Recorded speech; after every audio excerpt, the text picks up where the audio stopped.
इस बार कुछ अच्छा होगा। देश का गरीब, देश का आदिवासी, देश का एससी ये आस लगा के बैठता है कि कुछ अच्छा होगा। हमारे राजस्थान की बात करें, राजस्थान में डंका बजा रहे थे कि डबल इंजन की सरकार है, सब कुछ हो जाएगा। लेकिन केंद्र का बजट देखा, राज्य का बजट देखा, कुछ नहीं हुआ।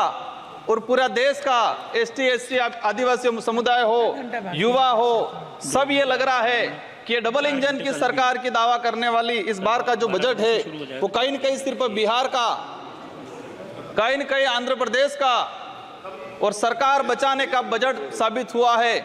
और कहीं न कहीं ये जुमलेबाज का जो बजट आया है इस बार, देश की जनता देख रही है। मैं उस लोकसभा क्षेत्र से आता हूं, बांसवाड़ा। मैं बांसवाड़ा डूंगरपुर की जनता को धन्यवाद देना चाहता हूं जिन्होंने मुझे चुन के भेजा।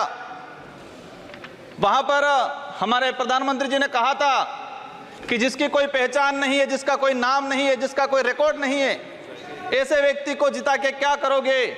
लेकिन बांसवाड़ा डूंगरपुर की जनता ने ठान लिया था कि लोकतंत्र है, राजतंत्र नहीं। और ये राजतंत्र तय करने का किसी को ठेका नहीं है, लोकतंत्र है। जनता ने ठान लिया था कि इस बार राजकुमार रोज जाएगा। मैं आपके माध्यम से, पूरे सदन के माध्यम से मेरी जनता को धन्यवाद देना चाहूंगा।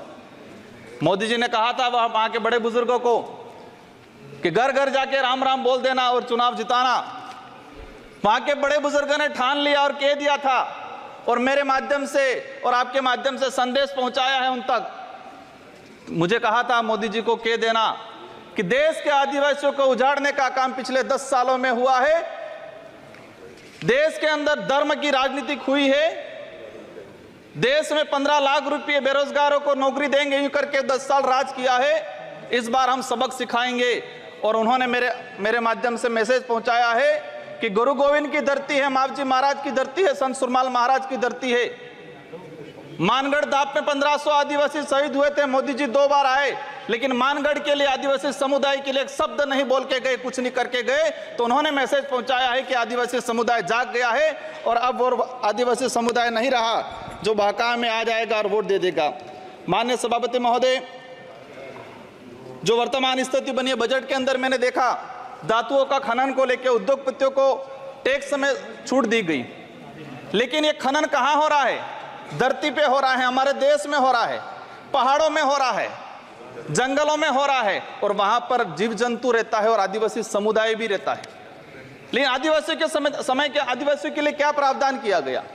आदिवासी इलाके के अंदर देखा जाए, आदिवासी समुदाय बैठा हुआ है, उसको जमीन का पट्टा नहीं मिला हुआ आज तक, आजादी से पहले से बैठा हुआ है, लेकिन वो जमीन की बात करेगा। सभापति महोदय, यहाँ पर सत्ता को लेके होड़ मची रहती है, सत्ता पाने को लेके बोला जाता है। मैं जो कहना चाह रहा हूं, हमें सत्ता नहीं चाहिए, हमें हमारा अस्तित्व बचाना है, हमारा स्वाभिमान बचाना है, हमारा जल जंगल जमीन बचाना है। और देखा गया देश के अंदर आदिवासी समुदाय जल जंगल जमीन की बात करता है तो उसको नक्सलवाद का ठप्पा दे दिया जाता है, उसको नक्सलवाद के नाम से मारा जाता है। छत्तीसगढ़ का बस्तर का इलाका हम देखते हैं, 11 साल की बच्ची को मारा जाता है और कहा जाता है कि नक्सलाइट थी। 3-3, 4 साल के बच्चों को मारा जाता है, गर्भवती महिलाओं को मारा जाता है। आदिवासियों की, जब भी आदिवासी समुदाय अपने हक अधिकार की बात करता है तो उसको नक्सलाइट का ठप्पा लगाया जाता है। सभापति महोदय, आदिवासी समुदाय को या एससी समुदाय को फ्री की योजना, हम कहते हैं हमें फ्री की योजना मत दो, हमें हमारा हक दो, जल जंगल जमीन का मालिकाना हक दो। और संविधान के अंदर शेड्यूल 5 के अंदर, शेड्यूल 6 के अंदर जो रिजर्वेशन पॉलिसी लागू की है उसको धरातल पे लागू किया जाए। माननीय सभापति महोदय, मैंने देखा है भाजपा अलग अलग राज्यों में अलग अलग चीज कहते हैं, कई जगह कहती है बीफ खाओ, कई जगह मत खाओ। हमारे आदिवासी समुदाय को लेकर एक धर्म कोड की लंबे समय से मांग चल रही है कि आदिवासी समुदाय को अलग से धर्म कोड दिया जाए। आजादी से पहले 1871 से लगा के 1951 तक अलग जनगणना हुई है। आज आदिवासी समुदाय कोई ईसाई धर्म अपना रहा है, कोई हिंदू धर्म अपना रहा है, अलग अलग जगह बटा हुआ है। आदिवासियों की आइडेंटिटी, उनकी पहचान खत्म हो रही है। आदिवासी समुदाय अपनी पहचान बचाने को लड़ रहा है और लंबे समय से कह रहा है कि आदिवासियों की अलग से जनगणना कॉलम होना चाहिए, धर्म कोड होना चाहिए। झारखंड के अंदर 11 नवंबर 2020 को झारखंड विधानसभा में प्रस्ताव पास हुआ अलग से आदिवासी धर्म कॉलम को लेके। वहां विपक्ष में भाजपा थी और भाजपा ने समर्थन दिया और कहा कि आदिवासी समुदाय धर्म व्यवस्थाओं में भले हिंदू हो ईसाई, उसमें नहीं आता है। आदिवासियों की अलग परंपरा रीति रिवाज है, उनको धर्म कोड जारी किया जाए।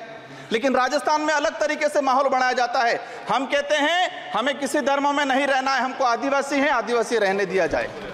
माननीय सभापति महोदय, लंबे समय से देखा गया है, कहते हैं वनवासी, कोई कहता है कुछ और। हम कहते हैं हमारी जो आइडेंटिटी है, हमारा जो देखा गया है कई बार कि जो व्यवस्था बनी है उस व्यवस्था के अंदर हम कई बार कहते हैं हमें कुछ मत दो एजुकेशन को लेकर।